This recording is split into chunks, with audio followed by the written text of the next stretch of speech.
advanced birthday celebration, itong si Vice Ganda kasama si Ayon at ang kanyang pamilya.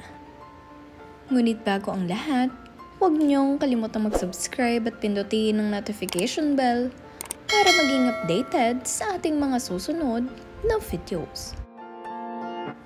Para sa 47th birthday celebration ni Vice Ganda, ay dito niya dinala itong si Ayon at ang kanyang pamilya sa Emon Pulo.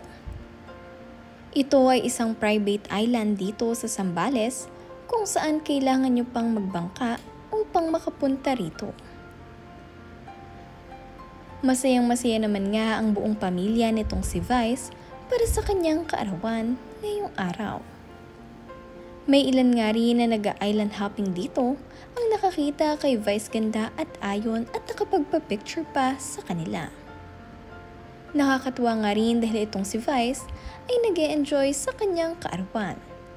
Makikita nyo nga rin na suot-suot nitong si Vice ang kanyang pangmalakasang swimsuit.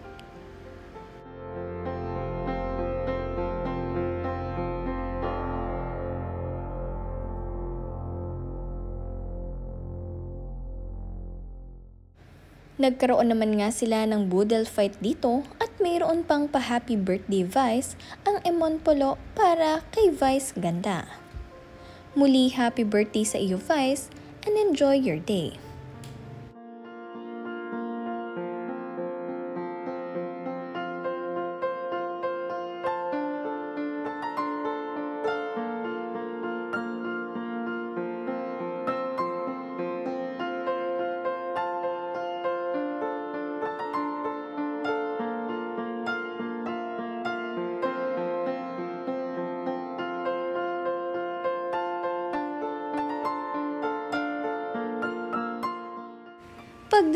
Pagkadating naman nga nila dito sa Emon Pulo, ay marami na ang nakapagpa-picture kina Vice at Ayon.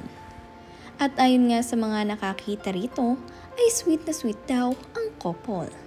At makikita ang pagkamaalaga at sweet nitong si Vice kay Ayon. Papunta nga rin sa kanilang resort, ay magkalabing-labing pa ang dalawa. Ngunit lap trip nga itong si Ayon dahil ang vangs nitong si Vice ay nililipad.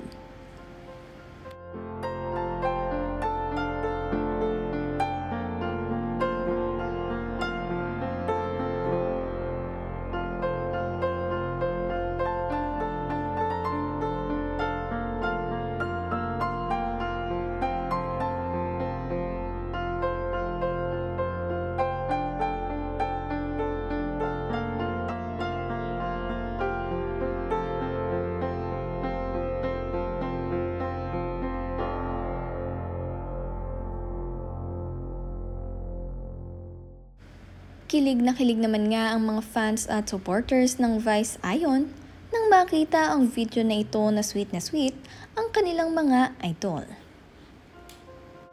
Masayang-masaya nga sila para kay Vice Ganda ngayong ito ay mayroon ng special someone sa tuwing siya ay magse-celebrate ng kanyang birthday. At bukod pa nga dito ay kasama niya na ngayon itong si Ayon sa lahat ng kanyang mga vacation. Talagang napakasarap ibahagi ng buhay kapag mayroon kang mahal sa buhay.